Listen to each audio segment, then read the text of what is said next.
And we're live! Woo! Welcome to the Bard Book Club. Welcome! Today we're going to be talking about Pericles The hot William Shakespeare, who was smart occasionally, but not in this case. Let me just tweet that we are live now. Yeah, go for it. Pericles, Prince of Tyre. It's a comedy, surprisingly enough. I know. Who thought? Not us. You wouldn't think it by just watching a production. No, you wouldn't. You might think it by watching our read-through because we were quite funny. We were hilarious, I have to say. I'd say the bare bones of the scripts did not give us much to work with. It really did not. It really did not. They really said, let's do the bare minimum. Well, and there's the rumor that this was co-written. Oh yeah, I saw this thing that said that he didn't write the first like half, and then there were like 200 lines where he actually did write it, like towards the end. Yeah. And it's like you could kind of tell. So his boyfriend wrote it, and choices were made. Yeah, he really said, "I will put this under my name so it sells." No. Yeah. Mistake. I mean, I had never heard of it until we sat down to make. I heard of it. I think because I think in the play I Hate Shakespeare, there's like this running joke with like the histories, and like just like with the princes that like they'll run on and they'll be like, "Oh my God, zombies are coming after me." So like Henry IV will run on and he'll say like one famous line from like that play, and then he'll run off, and he'll be like chased by zombies and stuff. And I think that was one of the plays where it was like Pericles, Prince of Tyre. And he just, like randomly like ran on, but like that meant nothing to me. Because this was a real person. I looked it up. There's no evidence that literally any of this happened. So wow, crazy. Yeah. So I mean, honestly, that's better. Yeah, I'd have to say. All right, so general thoughts. What do you think? It was trash. Yeah, I would say. I mean, it's still not my least favorite. That is still Henry IV Part 2. This is my close second for least favorites if we're ranking. I would definitely say reading-wise, it was one of the funniest readings, but as a play, it was. Yeah. No. My like 1 star on Goodreads. The 1 star was for our reading. Yeah, if I had just read it without doing the reading, I would have been like, this sucks. I read the summary in preparation because I was like, I can't make it through it. I skimmed it before we did the live notes. And then I went back and skimmed it for this because I know we always talk about like good dialogue. Couldn't find a damn thing. I wanted to be like, oh yeah, that part. So memorable. Yeah.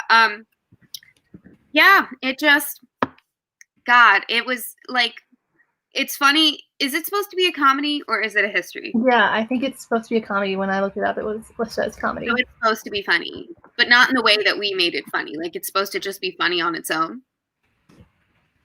Yeah. Okay, well, didn't do it. Maybe Yeah. I don't see it personally. A lot of this reading is just us going, yeah, that's. Choices were made.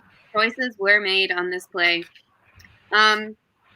So for characters, there's a lot of women, and they all get to do pretty much nothing. So that's the version of the play that we watched cast women in some interesting roles, which like I'm fine with like gender bending it, obviously. Yeah. But like the roles they chose to gender bend were questionable at best. I didn't. It's like either gender bend like the whole thing, or like make a purpose of it. Like the ones that they did. I was not here for it. Ladies and gents, is they gender bent like the men who worked in like the brothel where like teenage girls were being kept in sex slavery. I didn't like seeing that. That made me because those were really supposed to be men. And like it's different. Like of course, like we were doing it so over the top and like goofy that. And like we are not like a serious production. Like we didn't spend like months working on it. The whole point is it's unrehearsed and everything's a joke and everyone's playing like a million characters. Yeah. But for theirs, they were trying, I guess. They were doing a lot. They were putting a lot of effort in, and like as you said, the audience didn't laugh one time. The only time they made any noise was when they clapped at the end. I wasn't sure if they even had an audience at parts because, like, you never know, like, with the camera angle. Except then one time, like, one person's head, like, popped up. And you were like, oh, there are people there. This wasn't just like, oh. No, like, I definitely think our reading was funny, but that's literally because we were putting in tones and efforts that aren't written into the play. Like, we were doing the whole thing like it was a joke, like that the whole plot wasn't to be taken seriously. Yeah. I low-key don't even get how, like, this plot is supposed to be funny. You know what I mean? I don't know. Where's the joke in this? Like, so we want to do, like, a plot overview for folks at home who maybe aren't. Sure. Yeah. So there's Pericles, and he marries this woman, and then he gets lost at sea. Well, he was fucking her dad. That's very important. Yeah. And then, he gets lost at sea, and she supposedly dies. Well, she gives birth, and they think she died in childbirth. They're like, oh, she died. Oh, how sad a day. They don't really check. They throw her overboard. They're like, yeah, there she goes. She's not dead. She washes up somewhere. Spoiler alert, she's not dead. And then he takes the baby somewhere else. But then, like, he loses the baby. He loses her? Well, like, he didn't recognize her in the end. But I thought he dropped her off somewhere. I thought he was like... Oh, maybe he did, yeah. This is how well we know. I don't know. Like, they got separated somehow, and then she got kidnapped by pirates.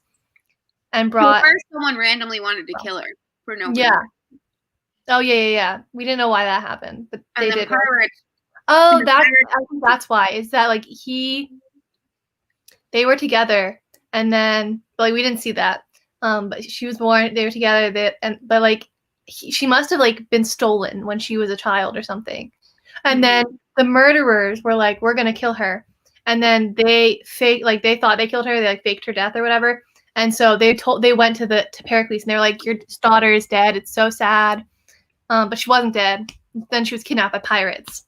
And sold into sex slavery. Mourned. Yeah, so they went with the pirates, and then they took her to the brothel. And they're like, we're going to sell you off.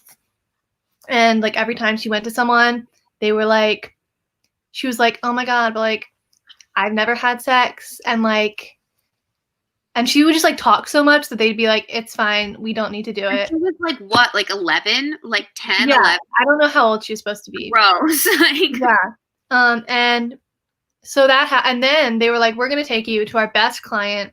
You got to do it with him. Otherwise, you're out. Or something like that. I don't know. Like, they were just like, this is your final chance. And so they take her to her dad. But her dad obviously doesn't recognize her. I hate it. And I remember in the live chat, when I was, like, in the live chat while we were doing the reading, I was like, guys, the incest is coming full circle. Uh-huh. And so they took her to her dad, and they were like, have sex with it. And then there's these long monologues of them not recognizing each other. And she's like, oh, like, my name, I don't remember her name, but, like, she says her name. And he's like, Marina. Oh, yeah. He's like, oh, Marina. I had a daughter named Marina. Like, he's like, oh, that's such an interesting name. And he's like, where are you from? And she's like, well, I was born on a ship. My dad's a king. And he's like, oh my God, like, this is so many coincidences. And he's like, it's crazy. Almost like you could be my daughter. Except he doesn't realize for, like, too long of a time. There's too long. He'll literally just be out here like, I'm called Marina, for I was born at sea. At sea? What mother? My mother was the daughter of a king, who died the minute I was born, as my good nurse, like Harita, hath of it delivered weeping. And he's like, wow, that's crazy. And he's like, probably a different lady, though. Yeah, and it goes on, and it goes on for, like, 5 or 10 minutes. Like, yeah, it's not a short thing. And then finally they realized that that's his daughter, and they're all happy. And then they finally go back to where they started, and his wife, who's not dead, is there. She's like, I'm here, I'm alive. And then the end. Wow. Amazing. So, yeah. Yeah. I have never met someone who liked this play. Never even met someone who Gower, the random narrator, who just comes out at the beginning and end of each act, who tell you everything that you just watched and everything you're about to watch. Yeah. I think he's used the name Gower before, I think. So must have been popular at the time. It must have been a big hit. Let me Google that. So I think I was Gower in like one of the previous readings, but that could just be me remembering wrong. Let's look this up. As for talking about characters, Pericles sucked. All of them sucked. Marina was okay. Okay. Okay. Gower was okay. Yeah. I didn't mind it. Yeah, he'd be like, "Hey, what's up? I'm here." He'd be like, "Here's what's going on in the story." Yeah, and like because the plot is so convoluted, you'd be like, "Thank you. I needed you here. Thank you so much for coming. Thank you for being a part of this." Yeah. Yeah, that here, let me look at the list of characters because they all blend together. Yeah. The brothel guys were only funny as Percy and I did them. Yeah, they were only funny in our reading. They weren't funny in we were funny. Where is the character list? Hold on. There were too many characters. Well, as usual, like yeah. Okay, so we got Pericles. There was Thyza, his wife, Marina, Helicanus. Yeah. They made him a woman in the other version. In the play version I watched. We have Cleon, Dionysa, Leonine, some fishermen. The fishermen were pretty funny. We got Escanes. I'm not saying these right. Like Great. Keep going. Pander, Bod, and Bolt. Those were the brothel guys who were funny in our version. We made it very funny, I think. We went there. Diana, the goddess of chastity, who everyone just kept calling out to throughout the whole play. Yeah. That really came in Act 4 out of nowhere. It was everyone constantly being like, "Oh, holy Diana." It's like, I'm really okay. I guess we're doing this now. Cleon, the pirate, Simonides. I can't say any Shakespeare names. Marshall, Five Knights. Oh, Lycadria. Oh yeah, the knights were there to be like courted or whatever, or like court the person. Thyza, yeah, and there was King Antiochus, who was Antiochus, who was sleeping with his daughter. Yep, some really great people. And then Gower, 14th century poet and chorus of the play. Was he a real poet? Oh, maybe that's where I've heard it before. Hold on, let me look this up. Let's learn things in real time. The 14th century poet. Yeah, John Gower. All right. I read his work, I think. I read some of it. Can you imagine just like nowadays writing something and just like some dead like can you imagine if I wrote something and then it was like a play and then here's my favorite character, Poe. And then Edgar Allan Poe just narrated the play for no apparent reason. Like what? You're like, this makes sense. Edgar Allan Poe is a character. Just for no reason. Like, and this is like a comedy about someone who really existed. So it'd be funny if you named it like him, like Eddie Poe. Wait, hold on. And when does Pericles take place? Because if Gower is from the 1300s, when did Pericles live?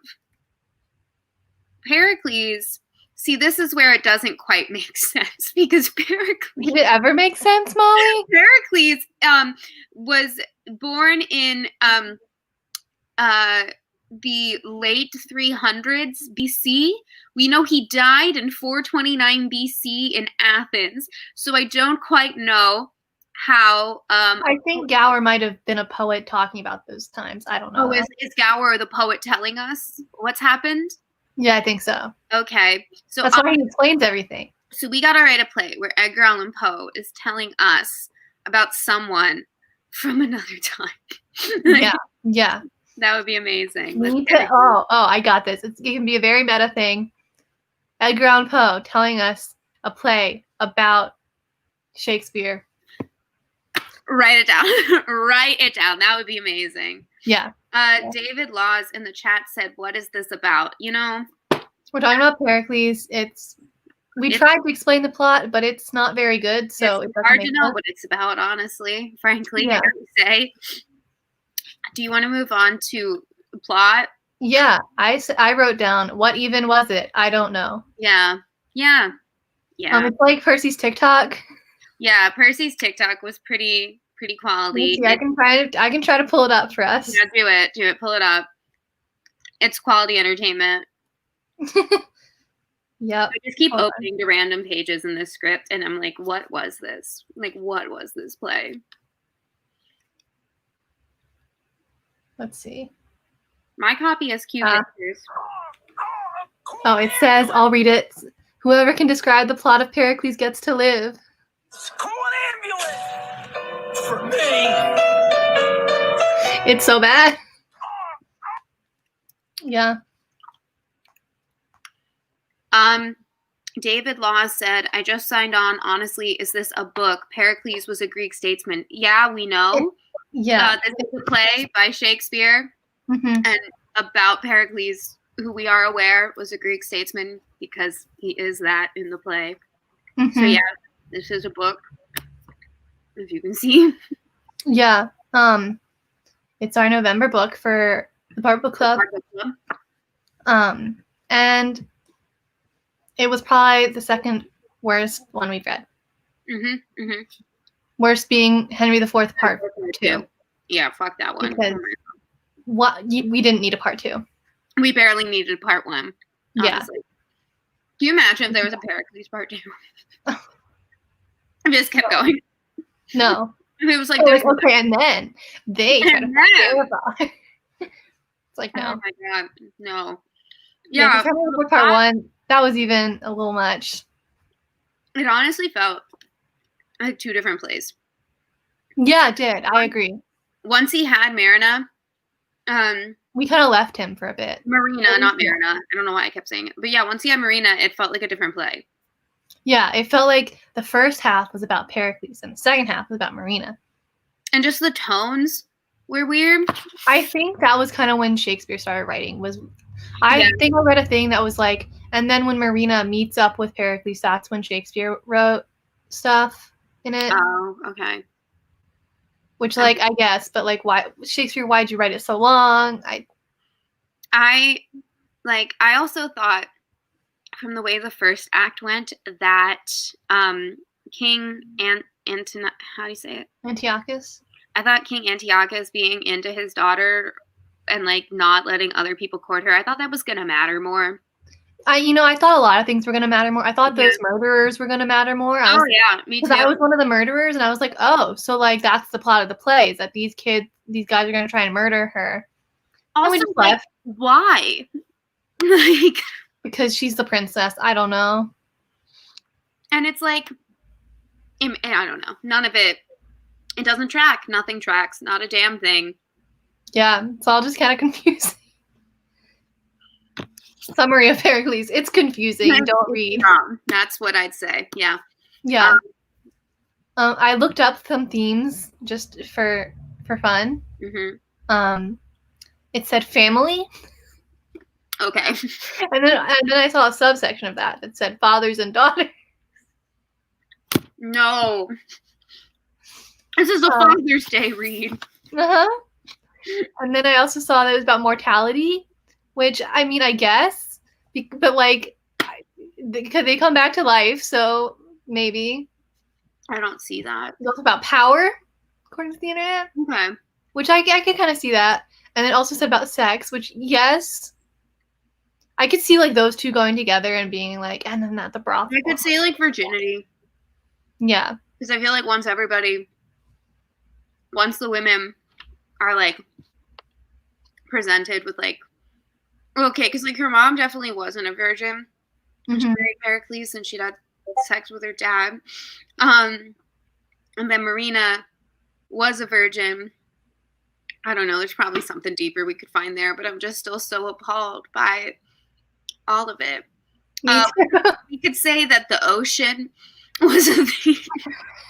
Is that a theme though? I don't know. It means if things were crazy, just wild and unhinged. Wild like the ocean. Like the ocean, a tempest, if you will. Yeah. You're meta. So meta. Yeah, I guess I could see.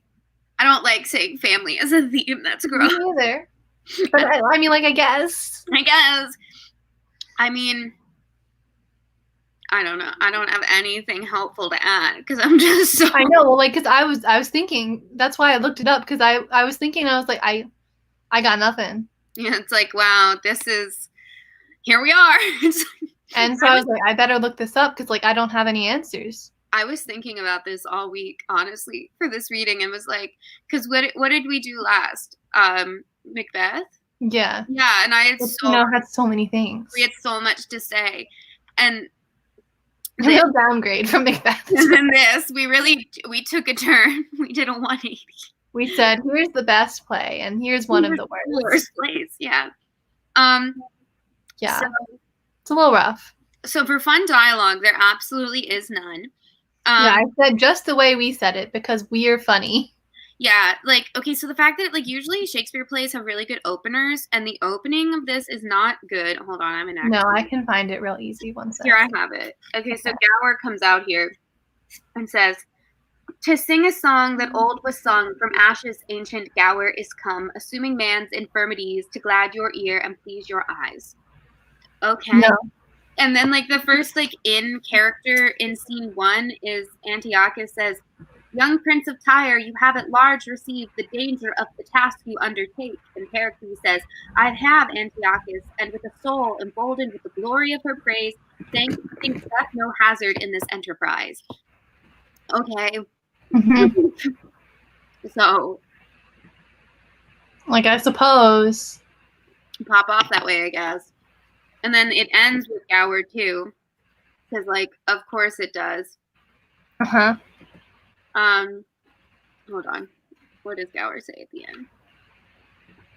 At the end, Gower's last lines are, "Take him and his they in his palace burn. The gods for murder seem so content to punish, although not done but meant. So on your patience evermore attending. Now joy wait on you. Here our play is ending." Okay. A lot of Shakespeare plays will end with them telling you the play is over. They're like, huh, and it's done. They're like, we get it. We get it. Thank you. Thank you so much. Yeah. So do you want to talk about, for fun dialogue, the way how we did it was funny versus the adaptation? Yeah. Let me see. So we watched the, what was it, 2016 version? Sorry, Bridget, I didn't mean to interrupt. Have a great conversation. What? I don't know. I saw that. Okay. We love having some people comment. We love a discussion. I was looking to see if Pericles was in this play. So sorry, I was seeing if he was in there to reference. He was. Okay. Where was he? In that play that I was gonna do for school. Oh. He's referenced. They say it's like this editor guy who like runs a publishing company, and he is going to meet with Shakespeare about writing his next play. And he says,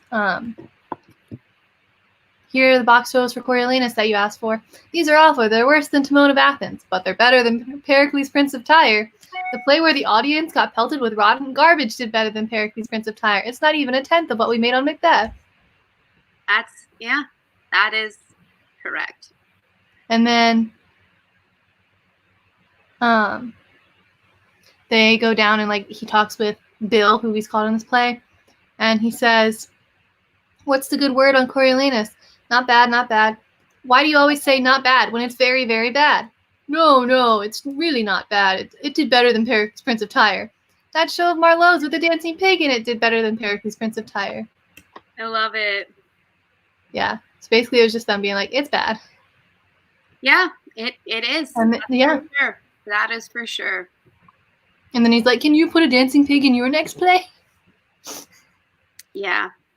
Yeah. And they're like, "We need another Scottish play." And it's like, yeah, we really do. So, do you want to pull up? Yeah. Okay. So we. Do you want to go theirs first? Yeah. So we did our reading, and we were funny. And then we watched, what was it, 2016? Is that the year? Yes. A 2016 stage adaptation of the play. So. So this is the 2016 version.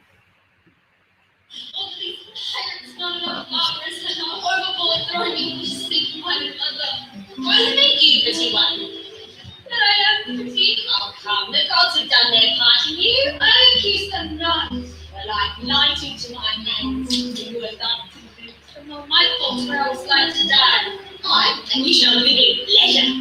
No. Yes, indeed, shall you, and taste gentlemen of all fashions.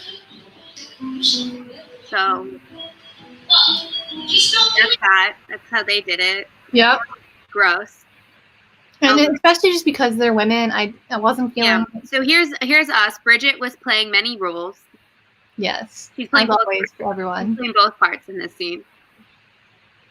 Aye, and you shall live in pleasure. No. Yes, indeed shall you, and taste gentlemen of all fashions. You shall fare well. You shall have the difference of all complexions. What? Do you stop your ears? Are you a woman? What would you have me be, and I be not a woman? An honest woman, or not a woman. Iconic. Mary, whip thee, gosling. I think I shall have something to do with you. Come, you're a young, foolish sapling, and must be bowed as I would have you. The gods defend me. Oh my god. So obviously, much better. Yeah, much funnier, I would say. Mm-hmm. I would agree. But yeah, the dialogue on its own, like there's nothing poetic, there's nothing beautiful, Mm-hmm. there's nothing memorable, there's nothing memorable. Like I literally cannot recall anything. So Pericles' best quotes. What you leave behind is not what is engraved in stone monuments, but is what is woven into the lives of others. Maybe that's just from actual Pericles. It's just from the guy. I guess that sounds nice, but it's not the best thing I ever heard, I gotta say. You love to hear the sins they love to act. These aren't memorable. Like death remembered should be like a mirror, who tells us life's but breath to entrusted error. Okay. Opinion's but a fool that makes us scan the outward habit by the inward man. Who makes the fairest show means the most deceit. Let's see what Pericles gets on Goodreads. See what they have to say over there. It has a 3.4 average. That's too much. With 463 reviews. I'd like to say that mine is a 1-star rating. See what people have to say down here. So someone gave it 4, which is... Oh, that's a lot. Here, let's read some fun. Here, you read one and I'll read one. Okay, hold on. Do you want to pick one first? No, you go first. Okay. I'll read Bill Kerwin's. Okay. He gave it 2 stars. I think this is the one I read to you before. The first half, maybe 3/5 of Pericles, contains the worst writing found in any Shakespeare play. Fortunately for Shakespeare's reputation, he didn't write it. Some hack, probably the ephemeral George Wilkins, is responsible instead.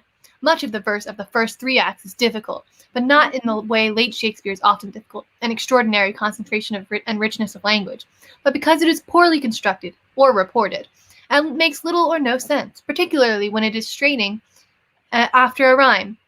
Add to these shoddy verses an episodic plot barely held together by the wearying doggerel monologues by the poet Gower, even worse than the poetry of the real Gower, which takes some doing, and you are confronted with an extremely boring and occasionally infuriating play. And then Shakespeare takes over, somewhere but slightly before the brothel scene, I think, and he produces some passages of great charm, including 2 scenes of restoration and reconciliation that can stand with their counterparts in the tragicomedies, which is high praise indeed. Any fan of The Winter's Tale, Cymbeline, and The Tempest will greatly enjoy these scenes, but as far as I'm concerned, it wouldn't hurt you to skip the rest. So this one is also 2 stars by Alec Lurie, and this is short. It just says, okay, so I've read 10 Shakespearean plays. This one sucked. It's not even well written. The plot changes halfway through the piece. I don't know what I just read. All I can say is that I'm grateful that this play was co-authored and not entirely Shakespeare's fault. Let's see. I'll read you what I wrote. Yeah, let's hear what you had to say. 1.5 out of 5 stars. The 0.5 is solely because I was able to act out this play in such a ridiculous manner. This play is so bad, but not worse than Henry IV Part 2. Gonna be hard to get worse than that. The plot is all over the place. From the start, we're with Pericles, then we're swept away and don't get to see him for over an act, and the plot completely changes. The king is killed randomly off stage and never mentioned again. Why change the plot like that halfway through? The sex trafficking and incest alone are extremely terrible, and the fact that the way he wrote it was so blunt, though many think he didn't actually write a large majority of this play, he had way too much going on in this play. The writing is clunky and uninspired. Okay, I just found one. This is from Sean Kotke. He said 2 stars. Oh my God, what a mess. Far be it from me to give Shakespeare notes, but I have a few notes. No wonder people don't read or produce it much or even recognize that it's a play by Shakespeare. For years, I assumed it was a history play about the Athenian statesman Pericles. You think so, wouldn't you? Yeah, he goes, nope, not at all. So much randomness is that stuff that Gilbert and Sullivan wove into ridiculous operettas with catchy tunes. But give the choice, I'll take a production of this over any Fast and Furious movie every time. So if you commit to taking in all the Bard's works, know that not all of them would have made it to the must-see TV lineup. Some wouldn't even have made it to ABC's occasionally extractable TGIF list. So yeah, it sucks. I was about to say here's someone who gave it 1 star, but it's you. It's me. Also, like with the production, we watched stuff that we talked about when we watched it, the costumes where they made some choices. The set. What else was it that I was trying to remember that I thought was like really fucking weird about how they did it? I mean, it's just, why would you pick this one? I remember I said to you, I was like, you know that like director was like, I'm different. Nobody's doing this. Nobody's doing different. No one. I haven't seen a Pericles adaptation. No one's done it. No one's done Pericles. Well, and the fact that like literally there aren't adaptations of it. We had to watch a fucking play. Like there's no movies. There's nothing. There's a reason for that. Yeah, it's bad. Seriously. Yeah, the person who made it was probably like, I'm doing something here. He was like, look at me. Look at us. Look at us. Look at us. Look at us. Who thought we'd be here? Not me. Oh my God. I can't imagine what you need to do to convince people to come see that play. Like, imagine you're trying to sell it in the dining hall. You're like, it's Pericles, the one you've never heard of that has incest and pirates. What? Yeah. That'd be a rough sell. It really would.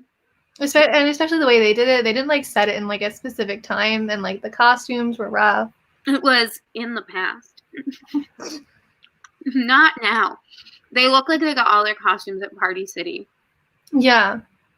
Or like it was like they had an hour before show and they were like, oh no, we forgot to do the costumes. And they like went to the costume closet and they were like, here you go. I remember at one point when they were on the boat, but it was just the whole stage. And I was like, that's a really wide boat they got there. Like, isn't the catwalk just the boat? And it's like, no, he's standing out in the water. No, they're standing over there. So I'm thinking all of it. And they had like that hole in the back that they would walk in and out of, and you could tell they really were like, oh, we got a hole. Look at this. Everyone was monologuing at the audience. Yeah, they didn't know about the turning out rule. I think they took that as face the audience the whole time. So like when you're talking to someone, didn't really look like they were talking to each other. It all was so awkward. It also kind of looked like they were social distancing before it was cool because everyone was like 6 feet apart when they were talking to each other. So like one person would be on one side of the stage, one person would be in the middle, and one person would be on the other side of the stage, and they'd be like having a conversation. Oh, let's talk about how they low-key made it a musical. All of Gower's lines were music. There was so much singing. They also like sang in scene when they did like that weird dance at one point. Yeah. Because, every time I read or see a Shakespeare play, my first thought is this could be a song dance. Yeah. I mean, who hasn't had that thought when Imagine you're watching Macbeth. You see the witches come out, and then they start singing. Can you imagine? They do a musical number? That'd be ridiculous. I'd be here for it. I'd love it. Honestly, that's the only play where I'd be like, yeah. That would be funny, actually, yeah. That could be imagine if they do it as like a rap. Oh, yeah, get Lin-Manuel Miranda on the phone. That'd be amazing. Okay, Lin-Manuel Miranda, we have an idea. It's going to make a lot of Macbeth. It's called Macbeth. Oh, my God. Somebody needs to make that. Yeah. I don't have anything else to say about this. Like, I said that their version was trash and ours was better. yeah. I think ours is genuinely really funny. Like, I think it's one of our funniest readings. Yeah, because it was so bad that, like, anything would have been better than just reading it on the page. Mm-hmm. And it was, like, a fun time. Mm-hmm. Like, you could tell we were having fun with it. And, like... It wasn't too long, at least. Yeah, that's a good thing. It was only, like... It took us about 2 hours. 2.5 hours. Mm-hmm. Just under. Anything shorter than Hamlet. Yeah, we're still doing Hamlet to this day. Yeah, we're still... Right now, actually. Hamlet is still in going on. cast currently. One of them is doing Hamlet. One of them is this. Mm-hmm. Mm-hmm. Mm-hmm. Do we want to talk about what next month is? Yes. So, next month. Drum roll, please. Yes, A Winter's Tale. A Winter's Tale. For the last month of 2020, we're reading A Winter's Tale. Did we agree that we're watching the movie of Winter's Tale, or are we watching a play? I think there weren't, like, many options. There's a 1967 film. I don't remember. Okay, so as of now, we're going to watch the 1967 film. That might change. And then our live reading is on, hold on, Saturday the 12th at 9 p.m. EST on this channel. And you can follow us at bard_book on Twitter and Instagram to keep up with us. And during 2021, we got some exciting plays coming. I can find a summary of A Winter's Tale if you want. Yeah, I looked it up the other day and I was like, oh, okay. That's fun. It's interesting. It's interesting. You know, I'm struggling to find it on Goodreads, though, so that's a little rough. Oh, I just Googled it. Oh. You know, I keep thinking it's the same as the Jennifer Lawrence movie. Oh, Winter's Tale? Yeah, you keep thinking that. It's not at all. I'd like to say it could be. Yeah, we're going to watch that movie, guys. It's another comedy. I don't think Winter's Bone is a comedy. No, but this is, I mean, like, this wasn't really a comedy, you know? Anyway, yeah. Okay, so did you find the summary? Or do you need I did. Okay. I'm just Xing out of this picture. Oh, this summary is long. Hold on, I need to find a shorter summary. This is working. Apparently, it's one of his problem plays. What does that mean? That the 3 acts are filled with intense psychological drama, while the last 2 acts are comic and supply a happy ending. Okay, here. Speed run through. Following a brief setup scene, the play begins with the appearances of 2 childhood friends, Leontes, king of Sicily, and Polixenes, king of Bohemia. Polixenes is visiting from...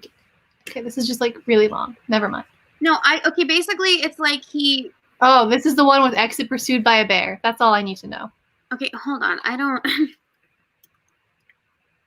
I read this summary the other day. It, like, came up. Was it short?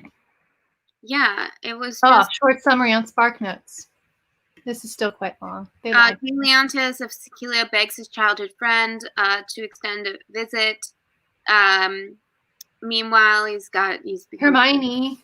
With jealousy, he ends up like banishing his daughter or some shit. I don't know. We'll find out. I'm pretty sure this is where the line "now is the winter of our discontent" comes from. And exit pursued by a bear. Let's see what's the opening bit here. If you shall chance, Camillo, to visit Bohemia on the like occasion whereon my services are now on foot, you shall see, as I have said, great difference betwixt our Bohemia and your Sicilia. So that's not very good. It's great. So we'll see. We'll see. But this was a short chat tonight because there's nothing to say. Yeah, because Pericles sucks. Yeah. So thanks for talking with us about this trash play. Follow us on Twitter and Instagram, and we'll see you next month for A Winter's Tale. Bye.